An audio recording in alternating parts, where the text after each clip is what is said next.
மாண்புமிகு உறுப்பினர் டி. ராமச்சந்திரன் அவர்கள். மாண்புமிகு பேரவை தலைவர் அவர்களே, தேனி மாவட்டம் மேகமலை வரசநாடு பகுதியில் 7 ஊராட்சிகளில் 3-4 தலைமுறையாக அந்த பூர்வீக குடிமக்கள் வாழ்ந்து வந்தார்கள். புலிகள் சரணாலயம் என்ற பெயரால் ஒன்றிய அரசு அறிவிக்கப்பட்டு அந்த புலிகள் சரணாலயத்துக்கும் சுற்றுச்சூழலுக்கும் இந்த ஆக்கிரமிப்பாளர்களால் பாதிப்பு உள்ளது என்பதை ஒரு பொதுநல வழக்கு உச்சநீதிமன்றத்திலே தொடுக்கப்பட்டு அந்த பொதுநல வழக்கு உச்சநீதிமன்றத்தில் விசாரணைக்கு வரும்போது தமிழக அரசின் சார்பாக உரிய தகவல்கள் உச்சநீதிமன்றத்தில் தெரிவிக்காத காரணத்தினால் அவர்கள் ஆக்கிரமிப்பாளர்கள் என்று உச்சநீதிமன்றம் தீர்ப்பு வழங்கி அந்த மக்களை வெளியேற்ற வேண்டும் என்று தீர்ப்பு வழங்கியிருக்கிறது.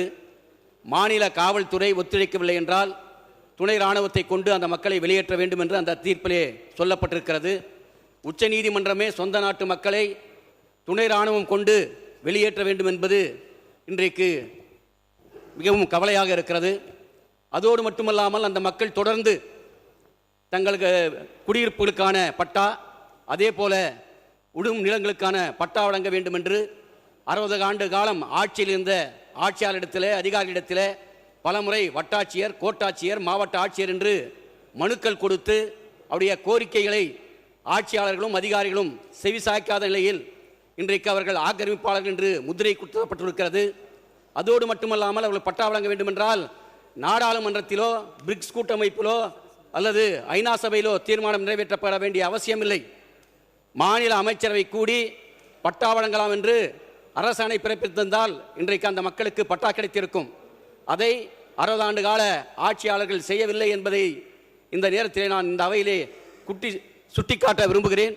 அதோடு மட்டுமல்லாமல் இன்றைக்கு தேனி மாவட்டம் மட்டுமல்ல, மேற்கு தொடர்ச்சி மலையை ஒட்டியுள்ள கோவை, ஈரோடு, சேலம், தருமபுரி, கிருஷ்ணகிரி உள்ளிட்ட மாவட்டங்களில் இன்றைக்கு யானைகள் சரணாலயம், புலிகள் சரணாலயம் என்று அறிவிக்கப்பட்டு பூர்வீக குடிமக்களை இன்றைக்கு வன சட்டத்தை முன்வைத்து அந்த மக்களை வெளியேற்றுகின்ற நடவடிக்கை வனத்துறை செய்து வருகிறது. ஆகவே நம்முடைய அரசு உச்ச நீதிமன்றத்தில் அந்த மக்களை வெளியேற்றக்கூடாது, அந்த மக்கள் 100 ஆண்டுகளுக்கு மேலாக 1924 வாழ்ந்து வருகிறார்கள் என்ற உரிய ஆதாரங்களை நீதிமன்றத்திலே சமர்ப்பித்து அந்த மக்களுடைய வெளியேற்றுவதை தடுத்து நிறுத்த வேண்டும். அந்த மக்களுடைய வாழ்வாதாரத்தை பாதுகாக்கப்பட வேண்டும்.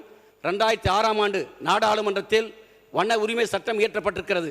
அந்த வன உரிமை சட்டத்தின்படி யாரெல்லாம் 1980க்கு முன்பு வரை வனங்களில் குடியிருக்கிறார்களோ, சாகுபடி செய்கிறார்களோ, அந்த பழங்குடி மக்களுக்கு, மலைவாழ் மக்களுக்கு வன உரிமை சட்டம் 2006 படி பட்டா வழங்க வேண்டும் என்று நாடாளுமன்றத்திலே சட்டம் இருக்கிறது. அந்த வன உரிமை சட்டத்தின் அடிப்படையில் இன்றைக்கு தமிழ்நாடு முழுவதும் உள்ள பழங்குடி மற்றும் மலைவாழ் மக்களுடைய நிலங்களுக்கு இந்த அரசு பட்டா வழங்க வேண்டும் என்று கேட்டு இந்த மேகமலை வரசநாடு மக்களை பாதுகாக்கப்பட வேண்டும், வெளியேற்றுவதை தடுத்து நிறுத்த வேண்டும்.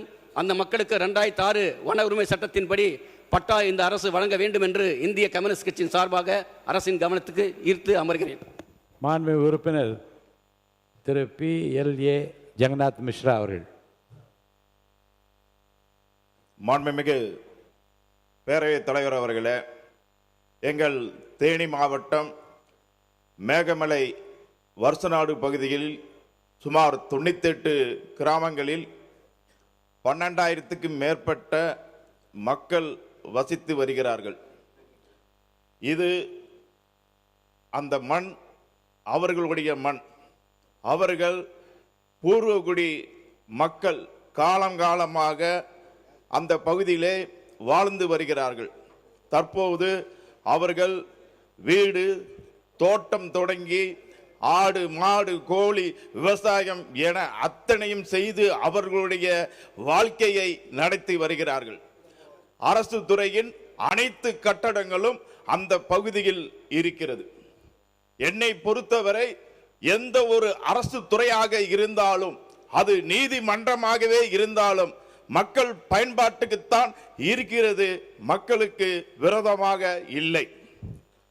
ஒரு காலகட்டத்தில் 98 கிராமங்களில் வாழும் 12,000 மக்களை வெளியேற்றுவது எந்த விதத்திலும் ஏற்றுக்கொள்ள முடியாது. இது கடந்த ஆட்சியாளர்கள் இருந்த காலத்தில் சரியான வாதங்களை நீதிமன்றத்தில் எடுத்து வைக்காத காரணத்தினால் இந்த தீர்ப்பு வழங்கப்பட்டு இருக்கிறது. எனவே நம்முடைய அரசு, மக்களை காக்கக்கூடிய அரசு, தகுந்த சீராய்வு மனுவினை சரியாக எடுத்து வைத்திட வேண்டும் என்று கூறிக்கொண்டு, எங்களுடைய பொறுப்பு அமைச்சர் இது சம்பந்தமாக பத்திரிகையாளர் சந்திப்பில் எந்த விதத்திலும் மக்கள் வெளியேற்றப்படாமல் சீராய்வு மனுவினை நீதிமன்றத்திலே தாக்கல் செய்வோம் என்பதை கூறியிருக்கின்றார். இந்த வேளையிலே அந்த மக்களுக்கு நம்பிக்கை அளிக்கக்கூடிய விதமாக இது இருக்கிறது.